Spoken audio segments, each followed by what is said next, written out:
I'm glad you came here because I'd like to take the opportunity to puncture the lies and tell the truth. The truth is that Hamas still has thousands of armed terrorists in Gaza. It vows to repeat the savagery of the October 7th massacre and to do so again and again and again. It openly professes its goal to destroy the state of Israel. It subjugates Gazans. It steals their food. It shoots them when they try to move to safe zones. And I think it's instructive that now many Gazans are fighting back. They're begging us, they're begging the world, free us, and free Gaza from Hamas. No nation can accept a genocidal terrorist organization, an organization committed to its annihilation, a stone's throw from its citizens. Our goal is not to occupy Gaza.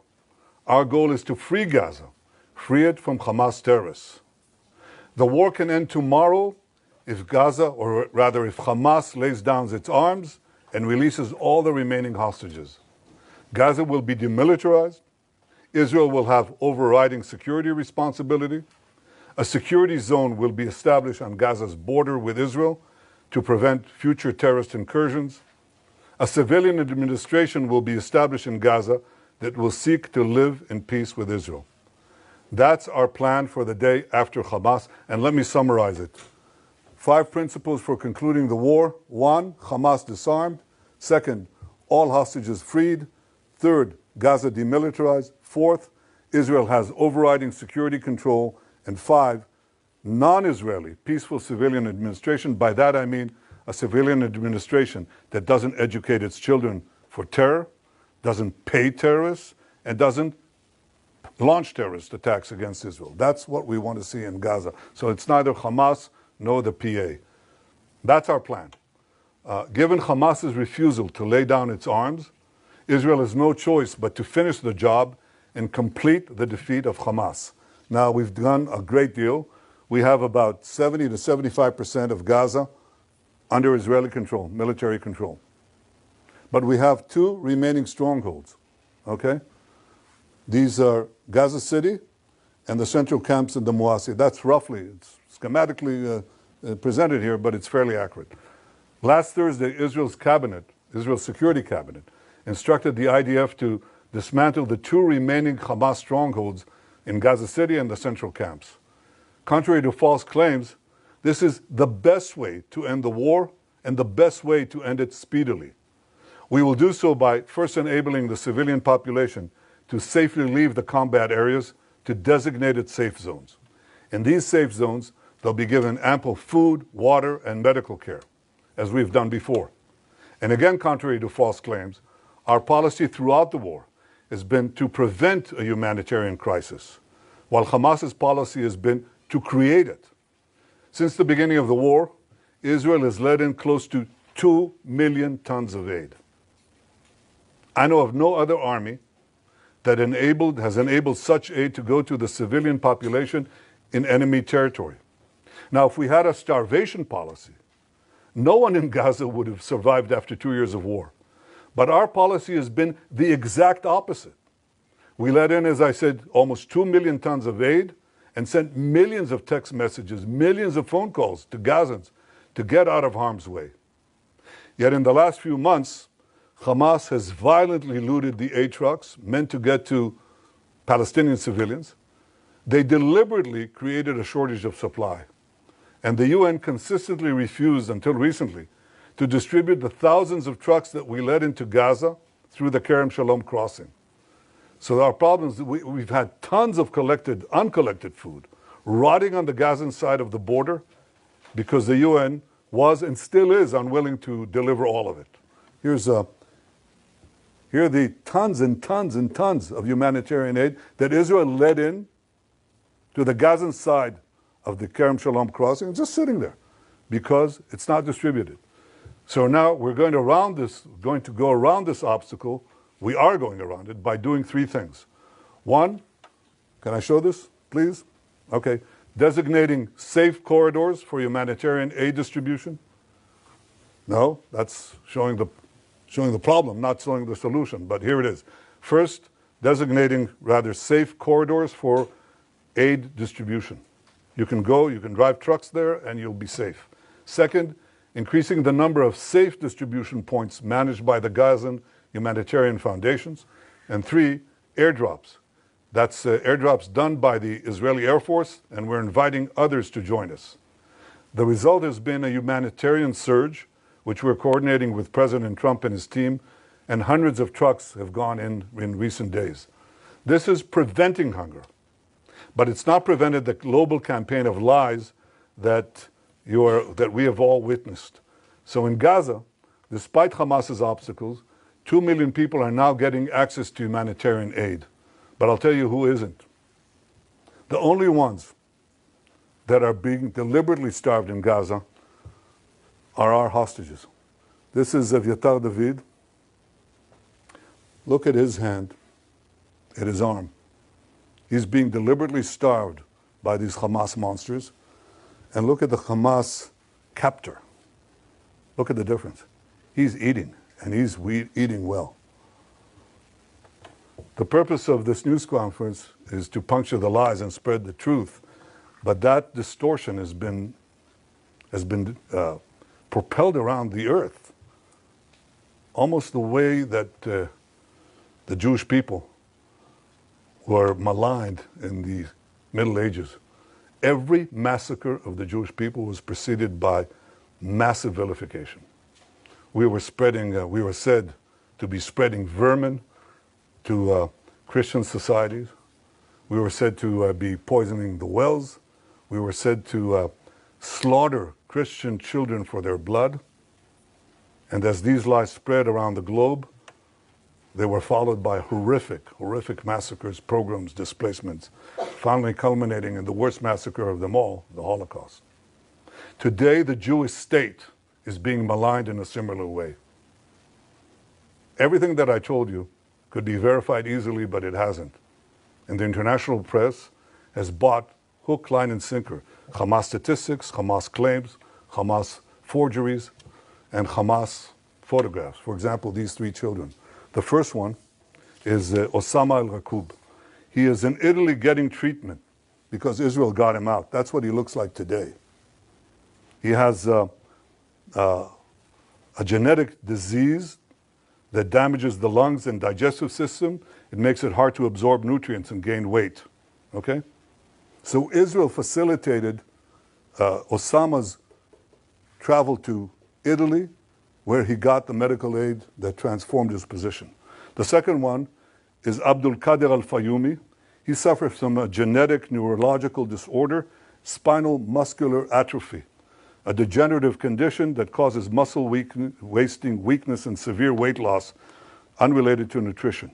This was the real cause of his frail appearance, not starvation. In fact, he was treated in Israel in 2018. Doesn't help because it's a congenital disease and it defies most treatment at least. The third one is the most celebrated one. This is a New York Times cover photo. It's on the front page of Muhammad Zakaria Ayub and his mother.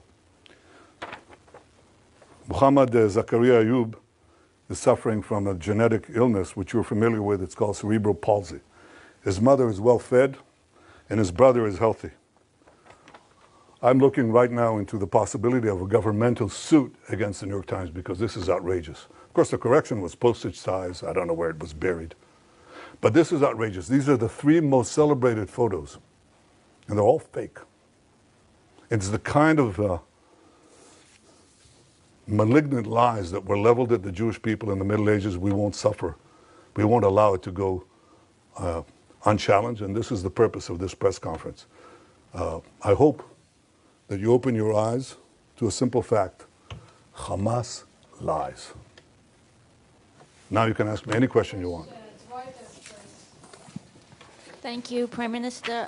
Could you give us, please, a timeline when you expect to conclude the new expansion of the new offensive? And if you can give us a few more details about how you're going to provide about this humanitarian surge and how GHF is going to be involved in this. Thank you.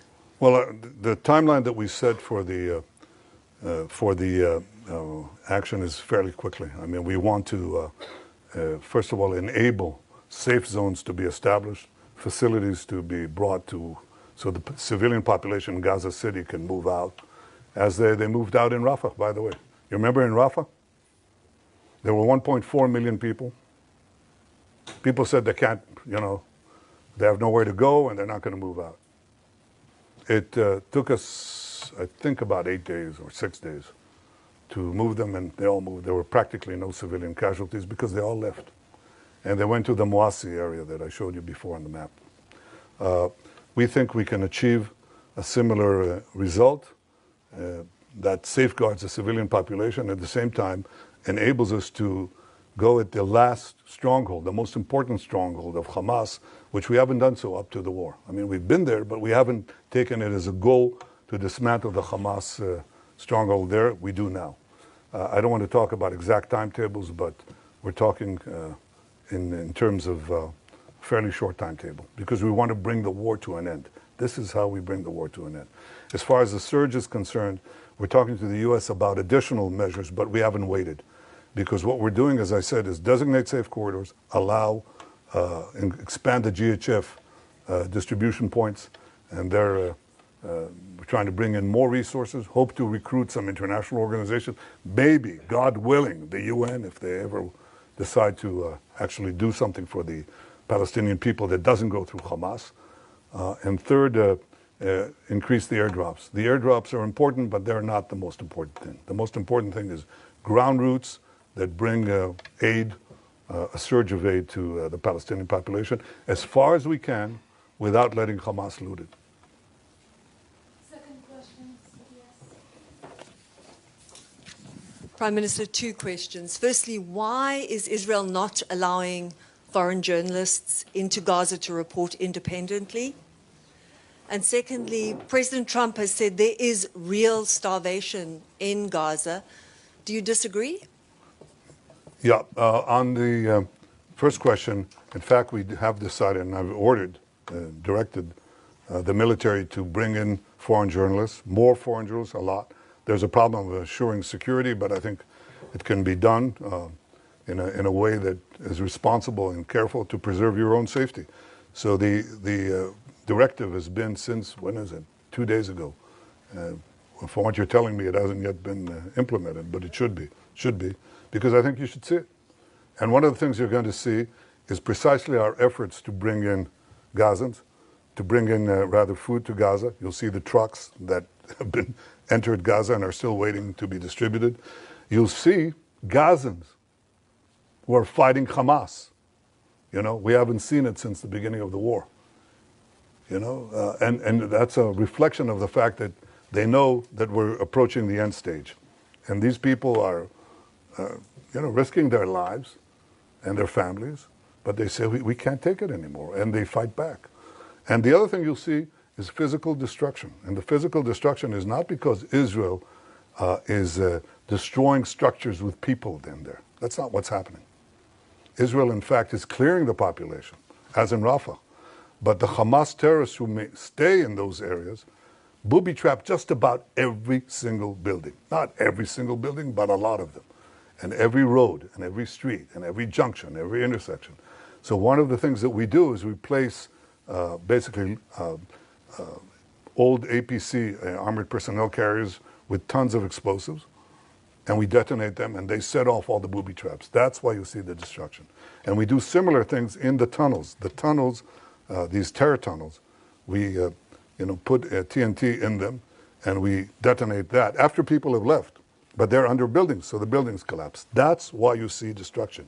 You see destruction not because we go after civilian populated areas, but in fact areas that have been cleared of civilians and are still rife with terrorists. And that's how we've been able to reduce actually the civilian casualties and increase, of course, the terrorist casualties. I very much appreciate President Trump's support through this entire seven-front war, his magnificent cooperation in the battle to stop the existential threat from Iran, his support throughout, and his support now. He says 2 things. He says all 20 hostages have to be released, and he says Hamas should not be there.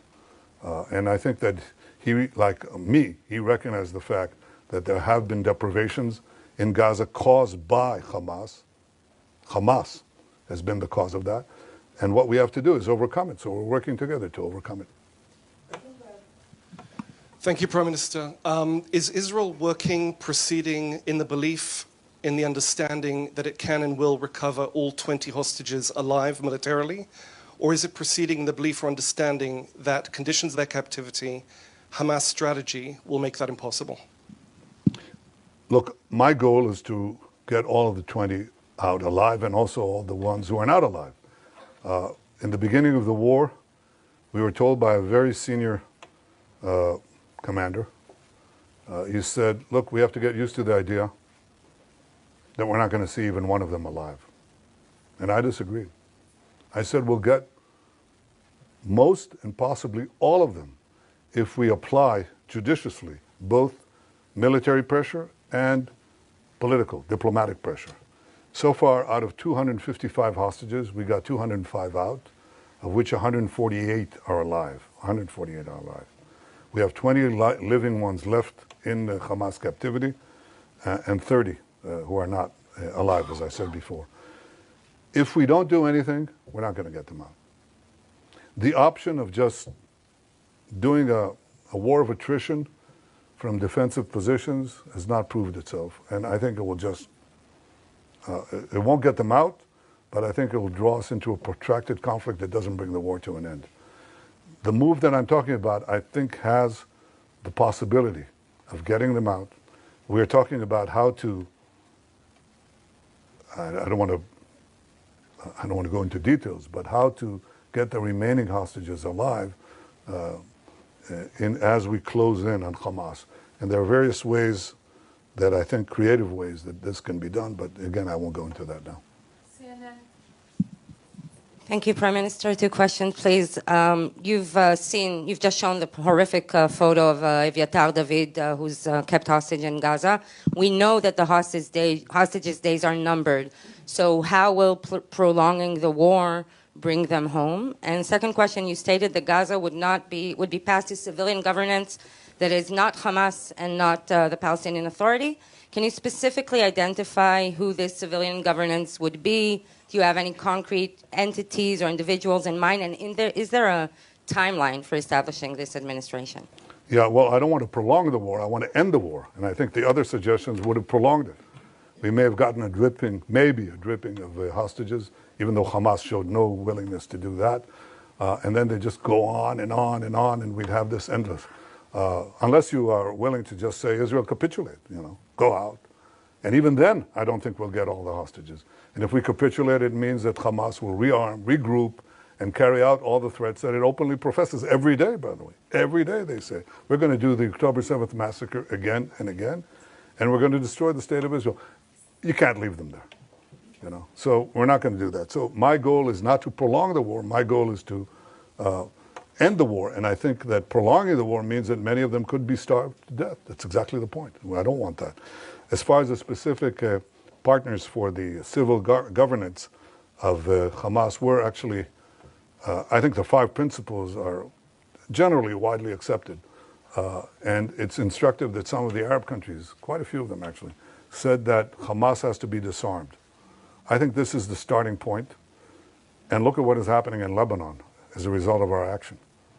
The Lebanese government, the new Lebanese government, is talking about disarming Hezbollah. Who would have believed it? Well, some of us did. I did. And that's changing the Middle East, as I promised to do on the second day of the war. I think in this case, if we succeed in this effort to basically end the war by defeating Hamas, its remaining strongholds, there are several candidates. There are several candidates that we're talking about, several constructs. And it's a transitional period. It's a transitional authority. It's going to be there because we don't want to, contrary to what I said, we want a security belt, but right next to our border. But we don't want to stay in Gaza. That's not our purpose. At least not my purpose. And I openly state, including to those who disagree with me. And there are some who do. But I think that our goal is to make sure that Hamas isn't there, and that what replaces Hamas does not educate for terrorism, pay for terrorism, launch terrorism, but is willing to live in peace. There are candidates. I don't want to spoil the chances of succeeding here because I think they're real, but they're real providing we finish the job. See, no one's going to go in there if we don't finish the job. We can talk about the day after until eternity. No one's going to go in there unless we finish Hamas, and we're able to finish Hamas. And we will finish Hamas. Yes, Welt TV Germany. Thank you, Mr. Prime Minister. So the German Chancellor has once again defended his decision not to send weapons to Israel, which can be used in Gaza. He said a friendship can and must withstand that. From your perspective, what has changed in this relationship? Look, I respect Friedrich Merz. I think he's been a good friend of Israel, but I think he's buckled under. He's buckled under the pressure of false TV reports, the pressure, internal pressure from various groups. And I can say this, and I don't want to talk about him specifically, but I want to say this. Look, maybe some choose to forget October 7th. We will not forget what happened.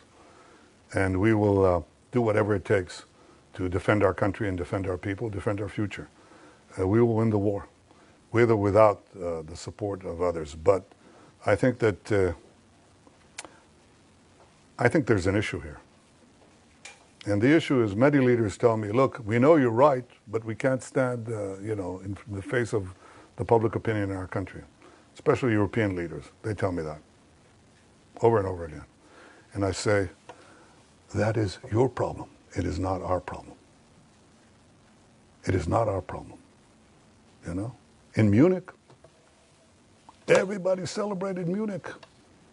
Everybody celebrated the capitulation in Munich, the Munich Peace Conference, peace in our time. Okay? And everybody lambasted Churchill who opposed it. So what? The difference now is maybe they thought then that there was a real chance for peace by succumbing to the Nazis. But I don't believe anybody seriously thinks that now. And we're facing neo-Nazis.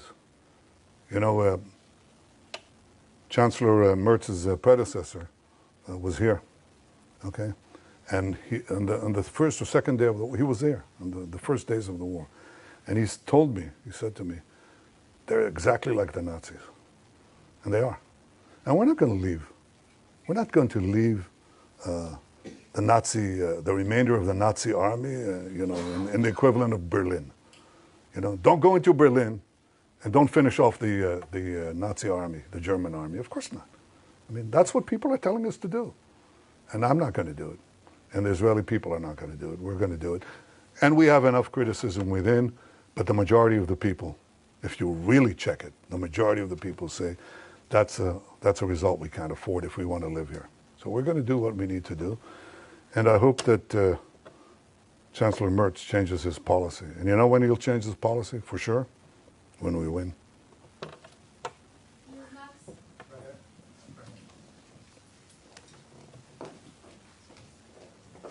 Thank you. Thank you, Prime Minister. You talked about the 7-front battle. There's an 8th front, the propaganda war, the information war. Is Israel winning or losing this war? And also, have you spoken with President Trump since the Security Cabinet approved this plan? If so, can you share some of the details of that conversation? If not, do you plan on speaking with him at some point soon? And is he planning to also come to Israel at some point? Well, I suggest you ask him that. But I haven't spoken to him since next Thursday. Yes, I intend to speak to him very soon. You asked about, sorry, could you repeat the first part of the question? The first part was about the propaganda. Oh, the propaganda? Well, look, no, I think that we've not been winning it, to put it mildly. I think there are vast forces that are arrayed against us. Among other things, the algorithms of the social network that are driving a lot of everything else, you know. And people who really know, and they're the foremost people in this field in the world, they're telling me that about 60% of the responses on the social media are bots. They can categorically say they're bots. And they're bots that, especially in America, they want to attack the support that Israel has from the Republican side. So they describe how, themselves as homespun Southerners, except they're riding from Asia somewhere. That's a big issue. We have to contend with it, and we also have to stand up and tell the truth, probably at greater frequency than we're doing now. That's exactly what I'm trying to do now. But again, if you want to win this war, end it speedily. End it speedily. Expose the lies as much as you can. End it speedily, and that's how you win the war. You win the war, the propaganda war, by winning the war and winning the peace. That's the simplest way to do it, and it's about time to do that. Sky News, UK. Last question, please. Last question. Thank you, Prime Minister. Given what the IPC says is the unfolding spectre of famine in the Gaza Strip, would you accept that your 11-week blockade, complete blockade on Gaza, played a role in that? And also, given the killings that we have seen at the GHF aid sites, how will you guarantee that that kind of disaster will not happen when you have 1 million more people displaced? Thank you. Well, number one, the problem that we had was trying to stop Hamas looting. There's no question there was Hamas looting. Everybody saw it. You could see it. Hamas terrorists taking over trucks and so on. We tried to do two things simultaneously. Stop the trucks and bring in the trucks through the GHF distribution points. Okay. It wasn't successful. And it wasn't successful, among other things, because Hamas interdicted also the GHF program, the distribution point. So Hamas created this problem, and it was directed against us. Immediately, we have a starvation policy, which is completely false, any more than we have a genocide policy, which is equally false. We don't. Not this, not that. I don't know of a country that texts millions of messages to civilians to get out of harm's way, giving up the element of surprise, or calling them individually on cell phones. Yet Israel is accused of genocide. It's absurd. Or starvation policy. But there was a problem of deprivation. No question about it. And so we had to solve it. And the way we solve it is the way I described it to you. And there are now not 0 trucks, but at least in, I think last time I checked, hundreds of trucks that went into Gaza. That's alleviating the situation.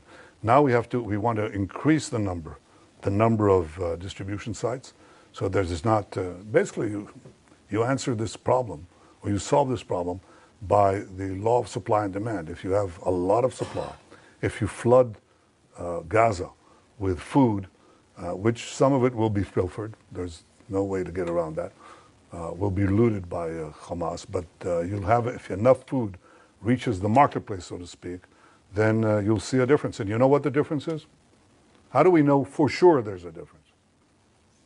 Because we monitor, as any one of you could, the price of food in Gaza. It's plummeted. It's plummeted ever since that we decided to take to do the humanitarian surge. And it'll plummet more if other countries join us. So I called on other countries to join in the airdrops. I actually called them to help persuade the UN to move those trucks. Because every truck that goes in brings down the price of food. That's what happens. And when you have no shortage like that, then you don't have also the crowding around distribution points. And by the way, a lot of the firing was done by Hamas, seeking to have response by our forces, and very often they didn't. They held back. They stayed their fire, even though their own lives were on the line. Yeah. We're done. Thank you, Prime Minister. We're done? We're done. Thank you. Well, I couldn't resist that one. Thank you. Who? Matthew Doran from ABC Australia. Oh, okay. Matthew Doran from ABC Australia. You've Yeah. seen countries such as the UK, Canada, France say that they will support Palestinian statehood in the next short while. You've described that as a reward for Hamas here. Other countries like Australia are also walking down this path, not quite there yet. How much of this is a reward for Hamas, and how much of it is actually countries like those who have repeatedly said Israel does have a right to defend itself, but are now struggling to stomach what they're seeing you and your military doing in Gaza? Well, first of all, those who say that Israel has a right to defend itself are also saying, but don't exercise that right. When we do what any country would do faced with this genocidal terrorist organization that has performed the worst attack on Jews since the Holocaust, I think we're actually applying force judiciously, and they know it. They know what they would do if right next to Melbourne or right next to Sydney you had this horrific attacks. I think you would do it, at least what we're doing, probably maybe not as efficiently and as precisely as we're doing it. We've lost quite a few soldiers in that effort. But that's the first thing. I think that the second thing you ask is Palestinian state. Well, the assumption, the prevailing assumption in this is that the problem that we have with the Palestinians is the absence of a Palestinian state. And if they were given a Palestinian state, they would stop the efforts to destroy the Jewish state. But the Palestinians were offered a state many times, including in the partition resolution, and they turned it down. They were offered statehood by my predecessors with lavish concessions. They turned it down. Because the Palestinians are not about creating a state, they're about destroying a state. That's why they opposed the Jewish national movement to create a state. It's called Zionism. They opposed it before the inception of the Jewish state, and they've opposed it since. They've opposed it when they had the Judea and Samaria, the West Bank, and Gaza in their hold. They didn't say, let's create a state there. They didn't say that. Because again, their goal is the destruction of a state. It defies imagination or understanding how intelligent people around the world, okay, including seasoned diplomats, government leaders, and respected journalists, fall for this absurdity. It's so easy to verify, you know. And look at the PA, okay? Look at the Palestinian National Movement today is divided, okay? Divided between two forces, okay? The Palestinian Authority in Judea and Samaria and Hamas in Gaza, okay? Hamas in Gaza had a de facto state. It had a state. And it used it to launch a war of terror against Israel because their doctrine is that the destruction of Israel should proceed with forceful and direct military and terrorist moves. That's what they did on October 7th. And that's what they'll do again if we don't destroy them. The Palestinian Authority, on the other hand, says no. First, Israel has to be reduced to indefensible boundaries. You've got to get them out with the ICC, with the UN, with the Security Council resolutions, drive them to indefensible boundaries, and then deliver the blow, because Israel is too strong in its present configuration. These discussions are open, they're held. Anybody, you don't need Israeli intel for it, believe it, okay? You can just scour the web, you'll find it, okay? So they have no difference about the goal. That's why the Palestinian children in Judea and Samaria and the Palestinian children, that is the Palestinian children under the PA and the Palestinian children under Hamas, are educated with exactly the same textbooks. That's why the PA calls its public squares against mass killers of Jews. That's why they have pay for slay. The more Jews you murder, the more you get paid, or your family gets paid. I mean, so that's the crux of the problem. The real reason that this conflict persists is not because of the absence of a Palestinian state, but the persistent Palestinian refusal to recognize a Jewish state in any boundary, okay? Now, when you give them a Palestinian state, when they haven't abandoned the goal of destroying the Jewish state, all you're doing is you're bringing the next war closer. Again, Hamas had a state. You just brought the war closer. And if you did the same thing in Judea and Samaria, right above Tel Aviv, enveloping Jerusalem, some say cutting Jerusalem into two, that's all that's going to happen. You're going to have the radicals again take it over, Iran take it over, and start a state from improved boundaries, start a war with improved boundaries. That's not going to happen. I think the solution to this problem is that the Palestinians should have all the powers to govern themselves in the places where they live and none of the powers to threaten Israel. They should obviously reform their whole education system. They should reform their whole historical outlook and say, all right, we accept that Israel is here to stay, not as a fact, as a physical or geographic fact, but as a fact of historical equity. If they want to live here next to us, they have to stop seeking our destruction. And to give them an independent state with all the trimmings, okay, is to invite a future war and a certain war. And that's something that today the Israeli public forcefully opposes. Before the war, by the way, it was about, third, two-thirds in the overall population. probably 60-40, or even more, sorry, against in the Jewish population. But now it's changed more dramatically. I mean, we had a vote in the Knesset a few months ago about the possibility of, having a Palestinian state, and the result was 99-9. 99-9. And that covers a very broad spectrum. And today, most of the Jewish public is against the Palestinian state for the simple reason that they know it won't bring peace, it'll bring war. To have European countries and Australia march into that rabbit hole, just like that, fall right into it, and buy this canard is disappointing, and I think it's actually shameful. But it's not going to change our position. Again, we will not commit national suicide to get a good op-ed for 2 minutes. We won't do that. Thank you.